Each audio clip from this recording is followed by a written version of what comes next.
Okay, so this section is about the spread of punk in the UK, which is very, very fast. I think one of the reasons that punk was very different in the UK and the US was because Britain is so much smaller. I know it seems obvious, but there was a centralized media. There were 4 music papers writing about punk from 1976.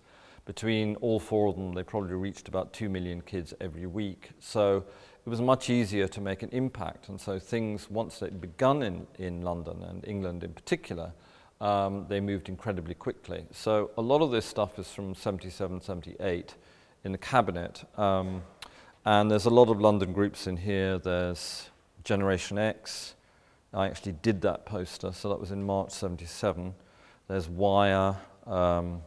There's X-Ray Specs, and there's also early fanzines, and fanzines were incredibly important also in American and in British punk. And the idea of the fanzine, it was you produced your own magazine, and so there was no censorship, and you could say exactly what you wanted.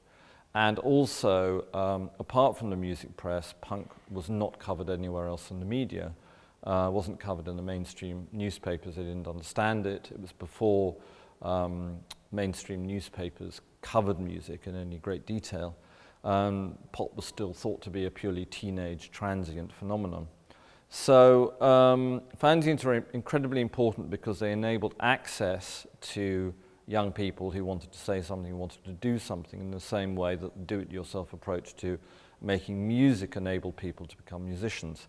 And here you see very good examples of it, and you get the kind of chaotic graphics and the montage graphics, which were another very important part of punk. And I think that the use of montage, saying that, and in that, I now regard as a way of processing large amounts of data in a very speedy and accessible form.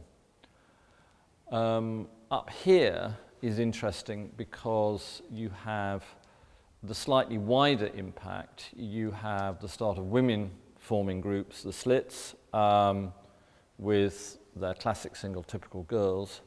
And you also have punk moving out of London into different parts of the UK. In particular, Manchester, this setup shows Manchester groups, in particular like the Buzzcocks down here, Orgasm Addict.